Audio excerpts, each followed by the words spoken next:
Hi there, my name's Darrell. It's great to see you and welcome to Old Man Cycling.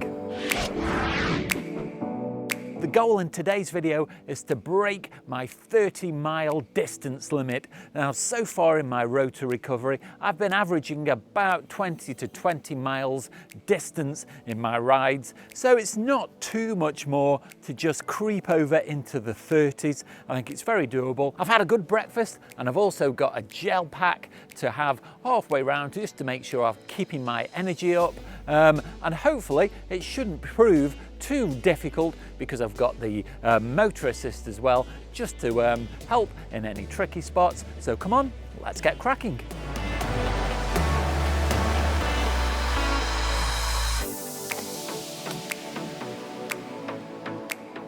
Now I'm really looking forward to this ride. I've had it planned into the Wahoo for quite a long time as a bit of a goal, and it's taken till now to feel ready to actually tackle it. It's 32 miles. There isn't a massive amount of climbing, I don't think.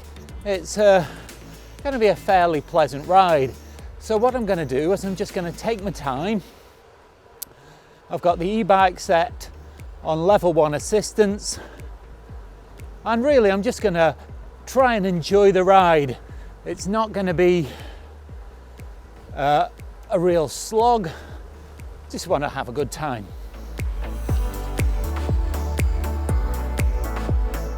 Now, one thing that I am finding is when I record my rides, I end up recording loads of footage, much of which I cut out because my goal is to try and make the videos interesting without dragging on too much. I want to try and show you the ride, give you some information, and also perhaps let you into a little bit of my philosophy about bike riding. So let me know if you think that I'm getting the balance about right. I did get one comment saying that they'd sooner see the road and not my face. Now, I did check and that wasn't my wife making that comment, but I take the point.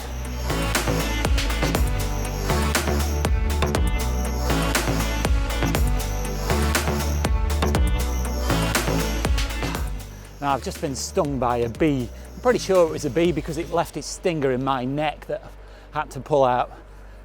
That's a bit ouchy. Luckily, I'm not allergic to those kind of things, so everything will be fine. Ooh. Ow! Oh. Ooh. Just stuck the point of my seat right in my coccyx. Ow. Not doing very well today. So at the moment I'm on some fairly flat roads and I'm feeling fairly fresh. I'm only 9 miles into the ride, and so what I've done is I've turned the motor assist off completely, so I'm completely under my own power. Now this is something that you can do on an e-bike. Some people do claim you can tell that the motor is just causing a bit of resistance. I personally can't.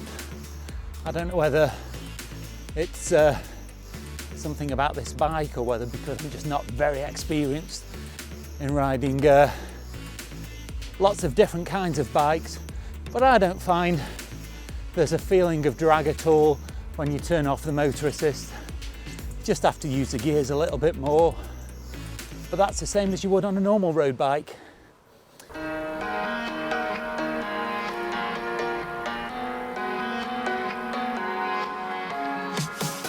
I'm now at the 12-mile point, and in front of me is a little bit of a climb. Just at the moment I'm keeping the motor off and I'm not putting it on until I really start to struggle. Just want to see how far I can get, but just looking at where this road goes, I don't think that'll last very long.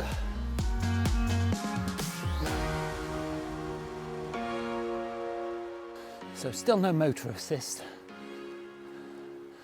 but I have absolutely no idea how long this climb goes on for. That may be a summit there.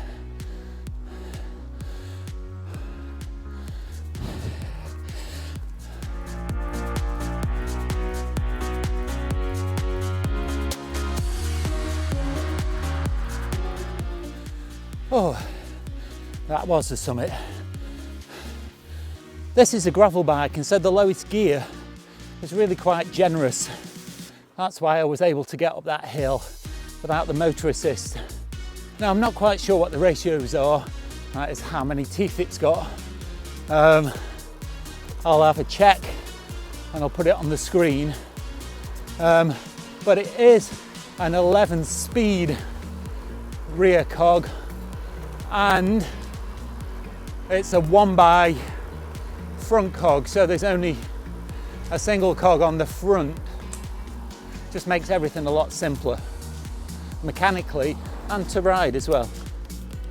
But there are occasions, particularly on big descents, if you're going very quickly, that you do miss having a few more higher gears.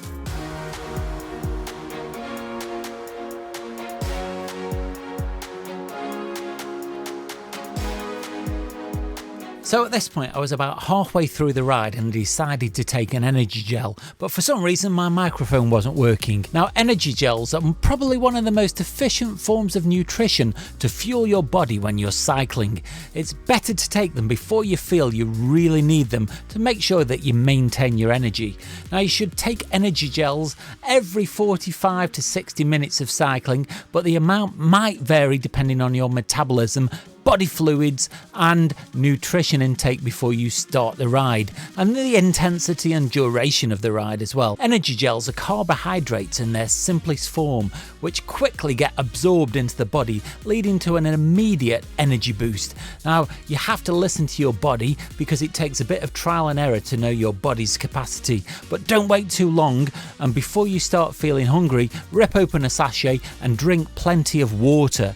Now, drinking water is a crucial factor in using energy gels. Now, you need to drink plenty of water after consuming each sachet to make sure your stomach can digest it faster and easier. Energy gels get absorbed into the small intestine through osmosis, so if you don't receive enough water, you might get dehydrated and therefore you won't fully and immediately benefit from the gel.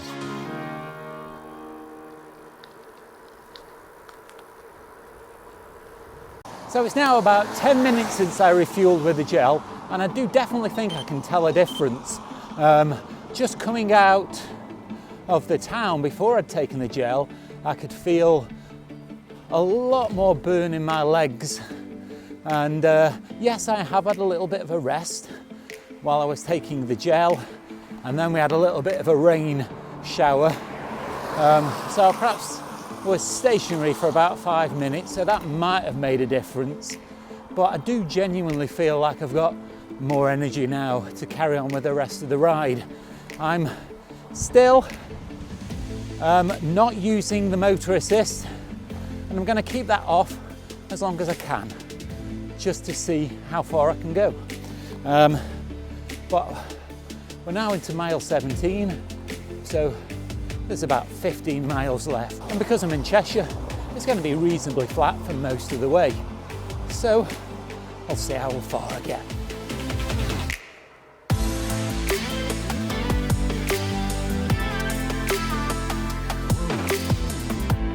This just shows how easily pleased I am. This route, as well as being visually interesting, also looks quite nice on the map.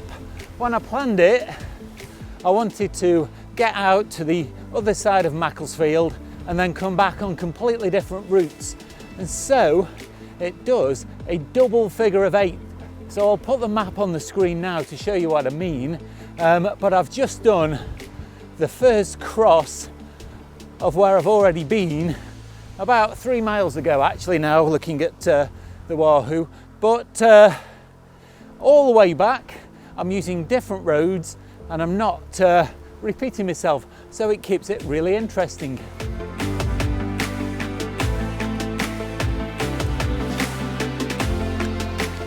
Now, one of the things about planning this route so long ago is that I'd completely forgotten where it takes me. And I'm about to go down a really interesting gravel track that goes down through a river valley, and it's quite picturesque. And it brings me out about 3 miles away from home.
That's a great track to ride on. There's a lovely little village to start it off, and then it's really picturesque down in the river valley.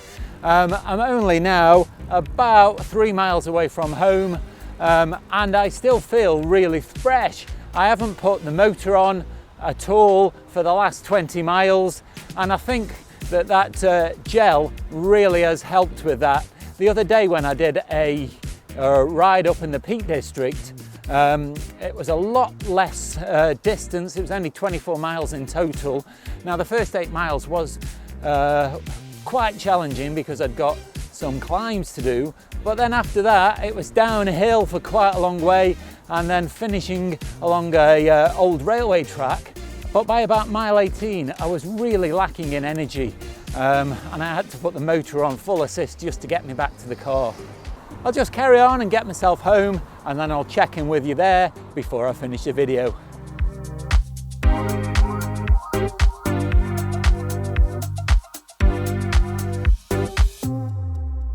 Now, I'm really pleased with that ride. I was expecting it to be a lot harder going than it was, and for 2/3 of the ride I didn't even have the motor assist on, so it just goes to show that my fitness is improving. Now, it was 32 miles in total. Now, my average speed wasn't great, it was 12.6, but it's not bad going because I wasn't really trying to set any records, and so I'm just really pleased with that overall. But I think the key was having that refuel halfway round, and so I am going to look into refueling more, just so I'm more aware of the science behind it and to do it properly, because I'm absolutely no expert. Now, if you have enjoyed this video, do let me know down below in the comments, or nip over to my Facebook account and leave me your comments there. You can do me a really big favour and help the channel by clicking like, subscribe and the bell notifications, and that way you also stay up to date with all of my future releases. Watch out for next week's video. That's going to be going up on Saturday morning. In the meantime, it's been great to OMC you. Stay safe, and I'll see you soon. Oh, bloody arse hurts. Turning the motor assist off for not 3/4, 2/3, you dickhead. They've had it planned in to the Strava for quite a while. Bollocks! Trying to talk to the camera, missed the bloody turning.